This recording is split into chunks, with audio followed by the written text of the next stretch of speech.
हम लोग पिछले वीडियो में देखे थे, इससे पीछे वाले तक कहाँ तक देखे थे, ग्रेविटेशनल यूनिट तक देखे थे। हम लोग इस वीडियो में देखेंगे कि रिप्रेजेंटेशन ऑफ फोर्स क्या होता है।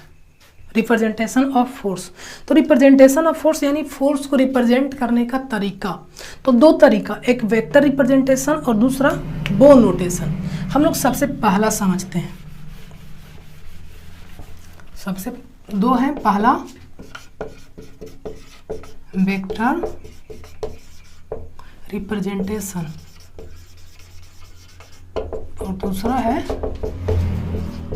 बो नोटेशन। पहला समझते हैं हम लोग कि वेक्टर रिप्रेजेंटेशन क्या, तो ये तो सारे लोग जानते हैं क्योंकि शुरू से ही पढ़ रहे हैं स्केलर वेक्टर। तो जैसा कि हम लोग जान रहे हैं कि फोर्स क्या है, एक वेक्टर क्वांटिटी है, वेक्टर क्वांटिटी है।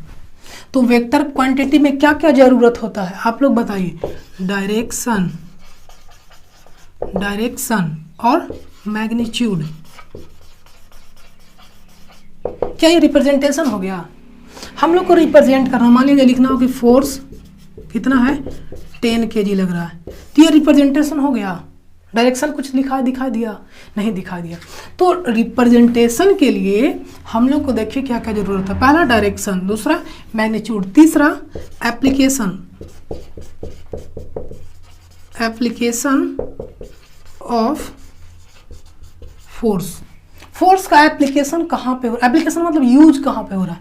और तीसरा टर्म आता है सेंस, सेंस, और इसी को बोलते हैं लाइन ऑफ एक्शन, इसी को बोलते हैं लाइन ऑफ एक्शन। हम लोग देखेंगे एक एक करके सारे के बारे में देखेंगे। डायरेक्शन के बारे में जानते होंगे आप लोग, मैग्नीट्यूड के बारे में भी जानते होंगे, ये दोनों सेम ही है, बात ध्यान रखिएगा। तो अब एक एक क्या होता है, जैसे एक फोर्स दिया हुआ है, मान लिया जाए कि एक बोला कि 10 kg का फोर्स अप्लाई हो रहा है। हमको अगर रिप्रेजेंट करना हो तो उसको कैसे रिप्रेजेंट करेंगे। फोर्स को अगर पूरी तरीके से, फोर्स क्या एक वेक्टर क्वांटिटी है और बोला जाए कि ये एक आप लोग घर बनाते हैं तो इसको क्या बोलते हैं, बीम। एक बीम में फोर्स लग रहा है, इसको रिप्रेजेंट करना है। तो रिप्रेजेंट करने के लिए क्या क्या टर्म का जरूरत होगा, ये सारे टर्म जरूरत होगा। तो सबसे पहले मानते हैं कि एक फोर्स है, ये देखिए। तो रिप्रेजेंट करने के लिए क्या क्या जरूरत होगा, direction, magnitude, application of force और सेंस या लाइन ऑफ एक्शन। देखिए ये हम रेफरेंस लिए हैं, ये क्या है, रेफरेंस। हम लोग लिए कि एक फोर्स है जिसका मैग्नीट्यूड कितना है, 10 न्यूटन है। तो मैग्नीट्यूड कौन सा क्या बताता है, मैग्नीट्यूड कहने का मतलब कि इसका लेंथ बताता है। अगर ये इतना लेंथ का हम लोग 10 न्यूटन लें तो बताइए कि 20 न्यूटन लेना होगा तब कितना लेंथ लेना पड़ेगा, तो जस्ट इसका 2 गुना, तो वो 20 न्यूटन का हो जाएगा। अब बोलिएगा कि इतना ही 10 न्यूटन का क्या हुआ, ये जरूरी नहीं है। आप चाहे तो इतना 10 न्यूटन को ले सकते हैं, चाहे तो इतना 10 न्यूटन को ले सकते हैं, तो इसके बदले 20 न्यूटन को पहुंचाना पड़ेगा और ऊपर तक। तो हम यहाँ पे छोटा सा लेते हैं, कितना, ये अगर 10 न्यूटन हुआ तो ये जो लेंथ इसका हुआ वो क्या दिखा दिया, मैग्नीट्यूड बता दिया। डायरेक्शन, डायरेक्शन तो डायरेक्शन ये बताता है एंगल कि कितना पे वो झुका हुआ है। हम लोग इसको एंगल बोल सकते हैं या हम लोग टैन थीटा भी निकाल सकते हैं, या स्लोप जिसको बोलते हैं, स्लोप। ये भी क्या बताता है, ये क्या बताता है, उसका डायरेक्शन बताता है कि एक रेफरेंस पॉइंट से किस डायरेक्शन में है, एक रेफरेंस पॉइंट से किस डायरेक्शन में है। तो मान लीजिए 60 डिग्री ले दिए, तो 60 डिग्री एक रेफरेंस पॉइंट से यानी हॉरिजॉन्टल पॉइंट से वो स्पेसिफिक डायरेक्शन दिखा रहा है कि नहीं, कि 60 डिग्री जब होगा तो यही होगा। ऐसा नहीं है कि इधर हो जाएगा 60 डिग्री, बिल्कुल इधर भी होगा, लेकिन जो डिग्री मापने का एंटी क्लॉकवाइज में 60 डिग्री यहीं पे होगा। अगर मान लिया जाए यहाँ होगा तो ये एक स्पेसिफिक डायरेक्शन को दिखा रहा है कि एक रेफरेंस पॉइंट से हॉरिजॉन्टल से इतना डिग्री चलेंगे तो एक ही होगा। ऐसा नहीं कि 60 डिग्री, 60 डिग्री दो होगा, जैसे 60 डिग्री यहाँ भी बोल दें और यहाँ पे भी 60 डिग्री होगा, नहीं। डायरेक्शन एक स्पेसिफिक डायरेक्शन को एंगल दिखा रहा है। अब तीसरा जो बचा, एप्लीकेशन ऑफ फोर्स, यही बात को समझना है। ये बात का यूज हम लोग प्रिंसिपल ऑफ ट्रांसमिशनबिलिटी में भी पढ़ेंगे। तो यहाँ पे अगर समझते हैं तो आगे दिक्कत नहीं होगा। देखिए एफ था 10 न्यूटन। अब एप्लीकेशन, जैसा कि नाम देख रहे हैं हम लोग, क्या नाम देख रहे हैं, एप्लीकेशन ऑफ फोर्स, कि फोर्स का यूज कहाँ पे हो रहा है। जैसे हम लोग आगे पढ़े थे फिजिक्स में कि ये एक बॉडी है, तो बॉडी पे एक फोर्स लगता है ना, तो यहीं पे, यानी जहाँ पे इसका यूज हो रहा है, यानी बॉडी पे जहाँ पे इसका यूज हो रहा है उसी को हम लोग क्या बोलते हैं, फोर्स ऑफ एप्लीकेशन। तो बताइए यहाँ पे इसमें फोर्स ऑफ एप्लीकेशन कहाँ पे होगा, फोर्स ऑफ एप्लीकेशन ये वाला होगा, यहीं पे ना, ये बॉडी होगा, तो यहाँ पे क्या हो जाएगा, ये फोर्स, एप्लीकेशन ऑफ फोर्स, ये हो जाएगा। लास्ट टर्म आता है सेंस। सेंस का मतलब होता है लाइन ऑफ एक्शन, या बोलते हैं कि इसका जो राइजिंग है या बढ़ रहा है या कम रहा है, ये सेंस या लाइन ऑफ एक्शन दिखा जाता है एरो हेड के द्वारा।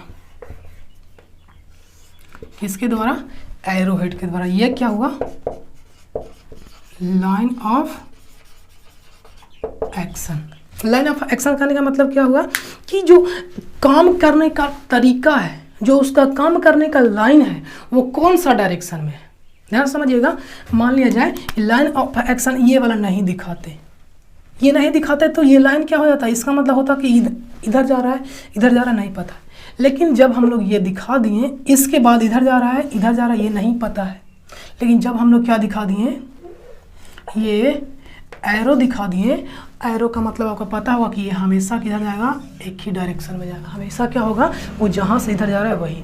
तो लाइन ऑफ एक्शन किसके द्वारा दिखा जाता है, लाइन ऑफ एक्शन किसके द्वारा, एरो हेड के द्वारा। ये था वेक्टर रिप्रेजेंटेशन, यानी फोर्स को रिप्रेजेंट करने के लिए क्या क्या जरूरत होगा, direction, magnitude, application of force और सेंस या लाइन ऑफ एक्शन।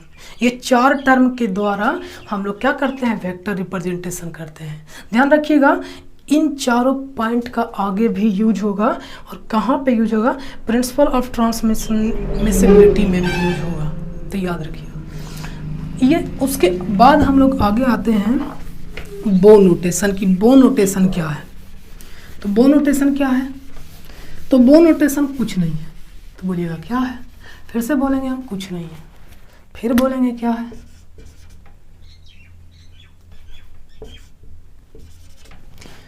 चलिए बो नोटेशन। तो बो नोटेशन क्या है, ये एक प्रकार का नोटेशन है। किसका नोटेशन है, तो बोलिए मेरा नोटेशन है। तो मेरा नोटेशन नहीं है, किसका नोटेशन है, फोर्स को रिप्रेजेंट करने का एक तरीका है, एक नोटेशन। किसके द्वारा दिया गया, तो ये बो के द्वारा दिया गया। बो कौन थे, तो वो एक इंजीनियर चाचा थे। कौन थे, इंजीनियर चा, समझ रहे हैं। वो दिए कि अगर एक फोर्स दिया हुआ है तो इसको हम लोग और क्या डिनोट कर सकते हैं, कैसे डिनोट कर सकते हैं। अब ये दिया हुआ है तो इसको क्या बोलेंगे, तो इसको बोलते हैं स्पेस डायग्राम। अब बोलिए कि स्पेस डायग्राम क्या होता है, बिल्कुल बोलिए बोलिए, स्पेस डायग्राम। तो स्पेस डायग्राम होता है कि वैसा डायग्राम जिसमें फोर्स को उसके मैग्नीट्यूड के द्वारा क्या किया जाए, रिप्रेजेंट कर दिया जाए। या इसी को हम लोग लिख सकते हैं कि ये क्या है, एफ है। ये एक फोर्स है जिसका वैल्यू कितना है, एफ है। तो इस डायग्राम को क्या बोलेंगे हम लोग, स्पेस डायग्राम बोलेंगे। स्पेस डायग्राम क्यों, क्योंकि हम लोग इसको स्पेस में रिप्रेजेंट करें। स्पेस कहने का मतलब कि प्लेन नहीं, ये फोर्स इधर भी हो सकता था, ये एक में हो जाता था, एक प्लेन में हो जाता, ऐसे भी हो सकता है फोर्स, बात समझिएगा। तो स्पेस में वैसा डायग्राम जो फोर्स को उसके मैग्नीट्यूड के साथ रिप्रेजेंट करे, एफ। क्या ये बो नोटेशन हो गया, नहीं। बो नोटेशन बताता है कि कोई स्पेस डायग्राम को, फोर्स के स्पेस डायग्राम को हम लोग उसके दोनों साइड, हम लोग इसके दोनों साइड हम लोग कैपिटल लेटर से डिनोट करते हैं। अभी हम एक फोर्स की बात कर रहे हैं, आएंगे जब ढेर सारा फोर्स होंगे, more than one forces, then तो एक स्पेस डायग्राम के फोर्स को हम लोग उसके दोनों तरफ साइड को कैपिटल लेटर से डिनोट करते हैं। तब जो इसका बो नोटेशन होगा, वो बो नोटेशन दोनों साइड वाले बताते हैं। तब इसका क्या हो जाएगा, इसको ये वाले ये ए हो जाएंगे और ये वाला बी हो जाएगा और ये क्या हो जाएगा, एफ। ये हुआ क्या, बो नोटेशन। अब बोलिए कि बो नोटेशन क्या है, कुछ समझ में नहीं है। तो बो नोटेशन एक तरीका है, बो नोटेशन एक मेथड है जो कौन दिए, वो इंजीनियर मतलब समझ रहे होंगे, वो दिए, वो क्या बताएं कि एक स्पेस डायग्राम को हम लोग उसको दोनों साइड कैपिटल लेटर से डिनोट करके फिर उसको ऐसे लिख सकते हैं। ये बो नोटेशन हो, फोर्स को रिप्रेजेंट करने का तरीका हो, यही क्या है, बो नोटेशन है। आगे समझते हैं कि अभी तो एक फोर्स था, मान लिया जाए कि 4 फोर्स दे दे, एक ये और एक ये, तब इसको कैसे डिनोट करेंगे, ये F1 हुआ, ये F2 हुआ, ये F3 हुआ, तब इसको कैसे डिनोट करेंगे, तब इसको डिनोट करने का यहाँ पे A रख देंगे, यहाँ पे B रख देंगे, यहाँ पे C रख देंगे और यहाँ पे D रख देंगे। मान लिया जाए आपको दिमाग में आ रहा होगा नीचों से लगाते हैं, वो लगा दीजिए। चलिए इसका नाम क्या रख दें, F4 रख देते हैं।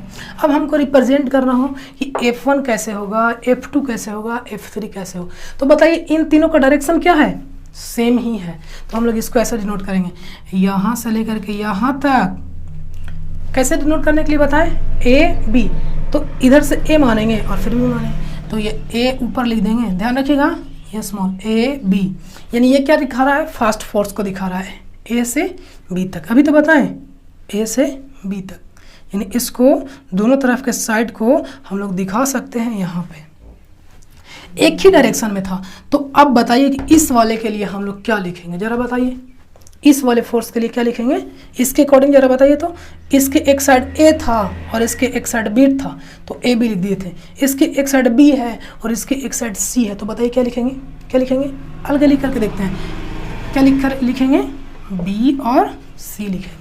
अब बताइए जरा एक ही साथ रिप्रेजेंट करना हो, तब बताइए क्या लिखेंगे, बताइए B और C, B और C, यानी हम लोग, अब बोलिएगा ये वाला A नहीं कर रहा था तब, A नहीं कर रहा था तब सेम होता नहीं, हम लोग इन दोनों के बीच में था तो पहले A वाले को लिखे थे, डायरेक्शन इसका क्या होता, चेंज कर जाता, तो ध्यान रखिएगा इस बात को। अभी एक ही डायरेक्शन में है तो B से C तक। अब आगे क्या होगा, इस F3 के लिए कहाँ से कहाँ तक, दोनों तरफ क्या है, C और D, तो C से लेकर के D तक, इसी को बोलते हैं हम लोग लोड लाइन। मैकेनिक्स के टर्म में, इलेक्ट्रिकल के टर्म में अलग हो जाते हैं लोड लाइन का मतलब, ये वाला क्या होता है, लोड लाइन। हम लोग को इसमें ज़्यादा ध्यान नहीं देना, लोड लाइन नहीं पढ़ना है। चलिए इधर से बात हटाते हैं। अच्छा, इसको रिप्रेजेंट करना, नीचे वाले फोर्स को बो नोटेशन करना हो तो बो नोटेशन कैसे करेंगे, अब लग रहा होगा कि ये क्या बता दी, बो नोटेशन यहीं तक है, बात समझिएगा। हम लोग इस फोर्स को अगर नोटेशन करना हो तो हम लोग क्या नोटेशन कर देंगे, A से B तक, A से B तक, और इसको क्या लिख देंगे, F1। ये हो गया बो नोटेशन। हम इन तीनों फोर्सेस को एक में ऐड कर रहे थे, वो बात बताया गया था।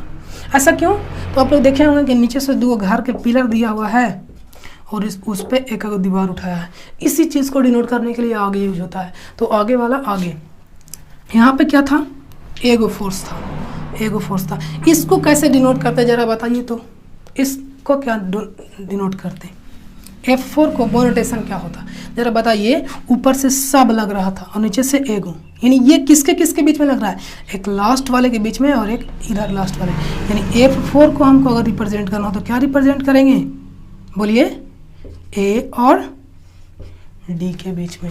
ये डिनोट ये कर रहा है कि A से D के बीच में यहाँ 3 को मिलकर के काम कर रहे हैं, लेकिन A से D के बीच में F4 क्या है, अकेले ही गर्दा उड़ेले है। समझ में आ रहा होगा, ये था बो नोटेशन। ये अभी एक फोर्स के लिए था।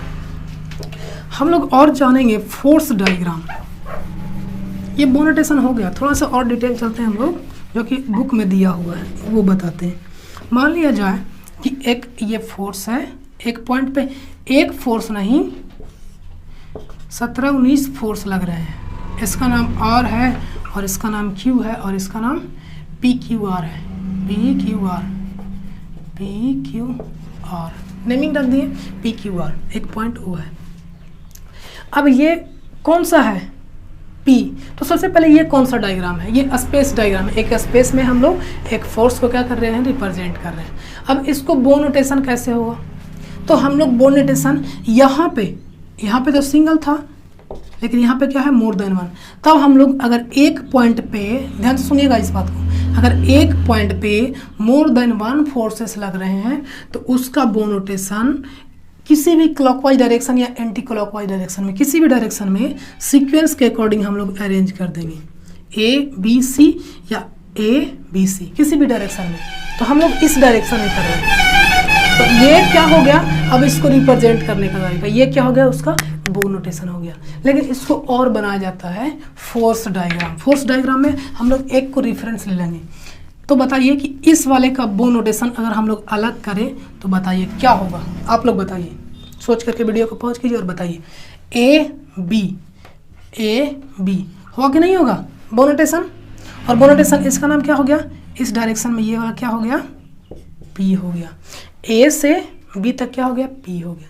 अब जरा बताइए इस डायरेक्शन में हम लोग चल रहे हैं, तो पहले ए से बी लिए थे, तो इस बार क्या होगा, बी से सी, यानी क्यू के लिए क्या हो जाएगा, बी टू सी, यहाँ पे बी हो जाएगा और यहाँ पे सी हो जाएगा। तो जरा बताइए कि इसको कैसे रिप्रेजेंट करेंगे। तो बी यानी इसको क्या लिखेंगे, क्यू को लिखेंगे बी से सी। अब ध्यान रखने वाली बात ये है कि ये पैरेलल होगा इसके, तो बी से लेकर के कहाँ तक जाएगा, सी तक, बी से लेकर के सी तक। क्यों, बी से सी के बीच में कौन है, क्यू है, तो ये वाला का नाम क्या हो जाएगा, क्यू। अब लास्ट पकड़ ही लिए होंगे कि सी से ए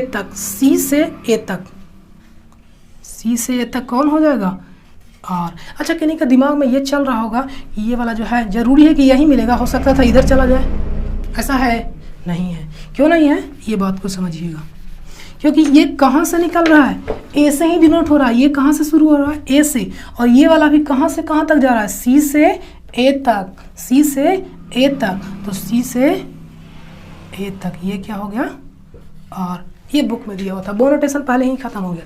ये वाला क्या होगा, इसको, इस डायग्राम को हम लोग बोलते हैं फोर्स डायग्रामा। तो ये हुआ खत्म, वेक्टर रिप्रेजेंटेशन एंड बो नोटेशन, ये भी खत्म हुआ। अगला जो कीवर्ड है characteristics of force. Characteristics of force कुछ नहीं है, वही वाला है जो हम वेक्टर रिप्रेजेंटेशन में बताएं, और वही बात हम फिर से बताएंगे।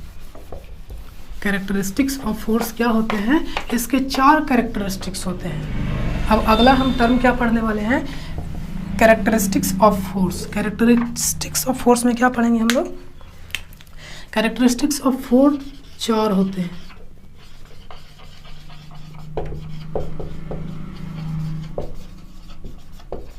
चार कैरेक्टरिस्टिक्स ऑफ फोर्स। पहला क्या पढ़ाए थे, जरा याद कीजिए, क्या पढ़ाए थे, मैग्नीट्यूड। दूसरा डायरेक्शन, और तीसरा का क्या होगा, तीसरा का बताइए जरा, याद कीजिए, लाइन ऑफ एक्शन। और चौथा का या फोर्थ कौन सा होगा, application of force. Application of force, यही 4 कैरेक्टरिस्टिक्स हैं। और इसको तो अभी बताए थे ना इसमें वेक्टर नोटेशन में कि एक रेफरेंस लिए और उसमें एक फोर्स ये काम कर रहा है, तो कैरेक्टरिस्टिक्स क्या होंगे। अच्छा, कैरेक्टरिस्टिक्स का मतलब क्या होता है, कैरेक्टरिस्टिक्स मतलब उसका गुण। तो मतलब ये कि अगर किसी फोर्स को हमको रिप्रेजेंट करना हो तो इन चारों बात को हमको क्या रखना हो, कंसिडर करके चलना होगा। यानी पहला मैग्नीट्यूड, तो मैग्नीट्यूड कौन बताएगा, इसका लेंथ बताएगा, तो 10 न्यूटन मान लिए। दूसरा डायरेक्शन, डायरेक्शन कौन बताएगा, 60 डिग्री, या स्लोप, स्लोप किसको बोलते हैं, tan 60 डिग्री, ये भी बताएगा डायरेक्शन। तीसरा line of action, line of action कौन बताएगा, तो ये एरोहेड। और चौथा पता ही है, पॉइंट ऑफ एप्लीकेशन ऑफ, या पॉइंट ऑफ एप्लीकेशन या application of force. Point of application ही बोलते हैं, ये पॉइंट ऑफ एप्लीकेशन या एप्लीकेशन ऑफ फोर्स, ध्यान रखिएगा, पॉइंट ऑफ एप्लीकेशन बोला जाता है इसको। पॉइंट ऑफ एप्लीकेशन यानी फोर्स का जो एप्लीकेशन है, इसको डिनोट करके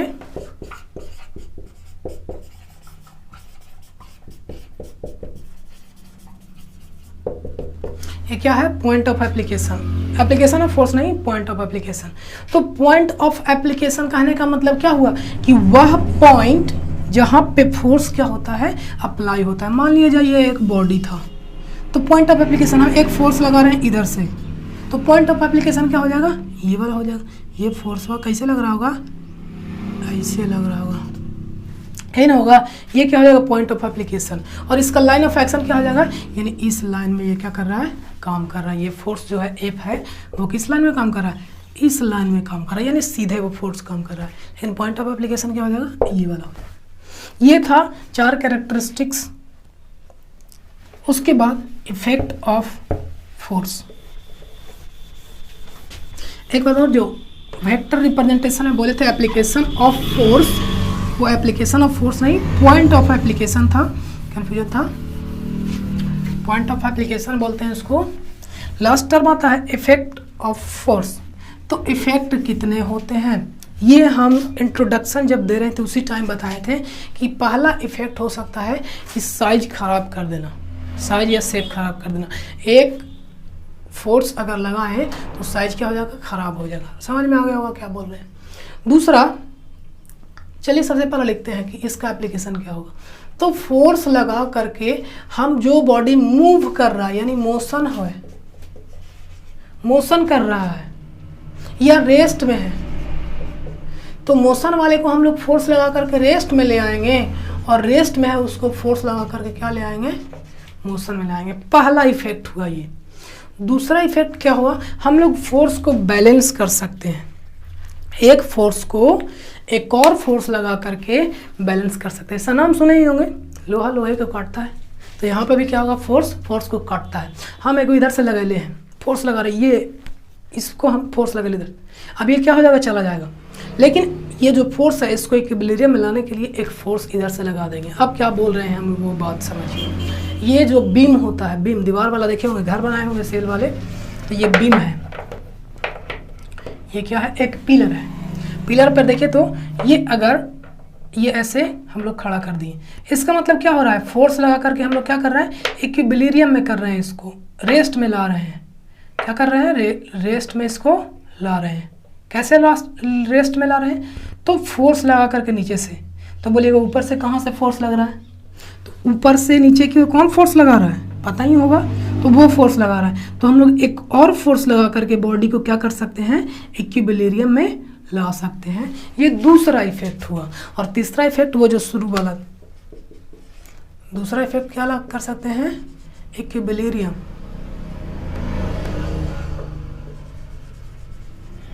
इक्विलिब्रियम कंडीशन में ला सकते हैं किसी बॉडी को, उसके अपोजिट डायरेक्शन में फोर्स लगा करके। तीसरा क्या होता है, तो शेप एंड साइज और चेंज्ड। हम लोग क्या कर सकते हैं, फोर्स लगा करके बॉडी का शेप और साइज को क्या कर सकते हैं, चेंज कर सकते हैं। आता हुआ करने, बगल वाले को दीजिए खींच के एक लपड़, उसका साइज देखिए चेंज हो जाएगा। ये हुआ। लास्ट बच रहा है प्रिंसिपल ऑफ ट्रांसमिसिबिलिटी। ये क्या होता है, तो ये बताता है, ध्यान से सुनिएगा, इसका लिखा हुआ है कि क्या ये बताता है। ये बताता है कि principle of transmissibility of force, कि अगर same line of action, line of action अभी बताए थे, एक फोर्स काम कर रहा है, एक फोर्स काम कर रहा है, एक फोर्स काम कर रहा है, तो लाइन ऑफ एक्शन क्या हुआ, मान लेते हैं कि यहाँ पे एफ लिखे या ए लिखे, तो एक फोर्स काम कर रहा है, तो लाइन ऑफ एक्शन इसका क्या हुआ, ये वाला। तो ये वाला प्रिंसिपल बताता है कि सेम लाइन ऑफ एक्शन रहते हुए अगर हम उसके पॉइंट ऑफ एप्लीकेशन को चेंज कर सकते हैं बिना उसके रिएक्शन में कोई चेंज हुए। ध्यान से सुनिएगा, क्या बोलता है कि लाइन ऑफ एक्शन में, मान लिया जाए अभी हम लोग बोले कि इसका फोर्स क्या है, या पॉइंट ऑफ एप्लीकेशन क्या है, पॉइंट ऑफ एप्लीकेशन अभी इसका ए है, इस पॉइंट पे हम लोग बोल रहे हैं। ऐसा कहने का मतलब क्या हुआ, यानी यहाँ से इसको खींच रहे थे, तो हम लोग पॉइंट ऑफ एप्लीकेशन क्या बोलेंगे, इसको बोलेंगे। लेकिन बोलता है कि सेम डायरेक्शन, यानी लाइन ऑफ एक्शन, दो टर्म आ रहे हैं यहाँ पे, line of action, same line of action में इस बॉडी का अगर यहाँ से लगाया जा रहा है, इसका मतलब क्या होगा, ये क्या हो जाएगा, उसका लाइन ऑफ एक्शन हो जाएगा इस बॉडी के लिए। तो ये प्रिंसिपल बताता है कि सेम लाइन ऑफ एक्शन में पॉइंट ऑफ एप्लीकेशन को हम लोग चेंज कर सकते हैं। ध्यान रखिएगा, अभी क्या यहाँ पे है, पॉइंट ऑफ एक्शन ए यहाँ पर रिप्रेजेंट कर सकते हैं। सेम आकार का हम लोग बोले कि ये वाला क्या है, ये वाला लाइन ऑफ एक्शन दोनों का सेम है, तो बोलता है कि ये वाला यहाँ ना हो करके हम लोग यहाँ पे भी डिनोट कर सकते हैं, और जो डिनोट करते हैं उसको क्या बोलते हैं, पॉइंट ऑफ एप्लीकेशन। बात समझ रहे होंगे। यानी हम ये बोले कि फोर्स यहाँ पर लगा रहे हैं, या फोर्स यहाँ पे लगा रहे हैं, या फोर्स यहाँ पे लगा रहे हैं, इसके एक्सेलरेशन में, इसके मोमेंटम में कोई चेंजेज नहीं होगा, बशर्ते कंडीशन क्या है कि आप सेम लाइन ऑफ एक्शन पे लगाइए। सेम लाइन ऑफ एक्शन कहने का मतलब क्या, कि हमेशा इस डायरेक्शन में लाइन ऑफ एक्शन दिखा रहा है, तो यहाँ पे भी इसी डायरेक्शन में और यहाँ पे भी इसी डायरेक्शन में होना चाहिए। आप दिमाग लगाएं कि यहाँ पे इधर था, हम लोग इसमें इधर कर देंगे, तब ये क्या हो जाएगा, गलत हो जाएगा। ये नहीं बताता है, ये नियम ये बताता है कि लाइन ऑफ एक्शन सेम है तो पॉइंट ऑफ एप्लीकेशन को कहीं भी हम लोग सिंपली डिनोट कर सकते हैं, उससे इसके एक्सेलरेशन में कोई चेंजेज नहीं होगा। अब प्रैक्टिकली समझिए, इस पे हम लोग फोर्स लगा रहे हैं तो इसका लाइन ऑफ एक्शन क्या होगा, सीधा होगा। अब इसी चीज़ को हम लोग बोले कि जितना फोर्स हम लोग इधर से लगा रहे हैं उतना ही फोर्स से इस पॉइंट से खींचते। अभी लाइन ऑफ एक्शन ये वाला हुआ, सॉरी अभी पॉइंट ऑफ एप्लीकेशन ये वाला हुआ था, अभी पॉइंट ऑफ एप्लीकेशन ये हो जाएगा। फोर्स दोनों का सेम रहेगा तो बात बराबर होगा कि नहीं। अभी भी लाइन ऑफ एक्शन इधर ही था, अभी भी लाइन ऑफ एक्शन इधर था, लेकिन हम लोग पॉइंट ऑफ एप्लीकेशन पहले इस वाले को माने थे, अब इस वाले मानेंगे। क्या कोई इसके मोमेंटम में चेंज होगा, नहीं चेंज होगा। कोई एक्सेलरेशन में चेंज होगा, नहीं चेंज होगा। तो कहने का मतलब कि पॉइंट ऑफ एप्लीकेशन को चेंज किया जा सकता है विदाउट उसमें कोई इफेक्ट हुए, कंडीशन सिर्फ लाइन ऑफ एक्शन सेम रहना चाहिए। ये बताता है प्रिंसिपल ऑफ ट्रांसमिसिबिलिटी। इसमें एक और कंडीशन है, ये सिर्फ और सिर्फ रिजिड बॉडी के लिए लागू होगा, रिजिड बॉडी के लिए। रिजिड बॉडी मतलब समझ रहे हैं, बताए हैं पहले ही वीडियो में। तो ये सिर्फ और सिर्फ अगर डिफॉर्मेबल बॉडी होगा तो लाइन ऑफ एक्शन चेंज हो सकता है। इसको अगर हम पॉइंट ऑफ एप्लीकेशन चेंज करें तो वो चेंज हो सकता है। तो ये वाला प्रिंसिपल सिर्फ और सिर्फ किसके लिए है और कहाँ तक लिमिट है, रिजिड बॉडी के लिए। ये दूसरा चैप्टर था फोर्स, ये ख़त्म हुआ। अगले चैप्टर में हम लोग अगला टॉपिक पढ़ेंगे। जो भी टॉपिक हो उसको भी इसी प्रकार से पहले कीवर्ड लिखेंगे कि क्या क्या पॉइंट पढ़ना है, और एक एक कर करके हम लोग क्या करेंगे, डील करेंगे, अच्छे तरीके से डील करेंगे। तब तक आप लोग इसका नोट्स टेलीग्राम चैनल से डाउनलोड कीजिए PDF के रूप में, और उसको लिखिए। लिखने से होता यह है कि आपके दिमाग में जाएगा और वो बात याद रहेगा। तो लिखिए, एक बार ज़रूर लिखिए, और मिलते हैं अगले वीडियो में। तब तक के लिए मज़ा कीजिए।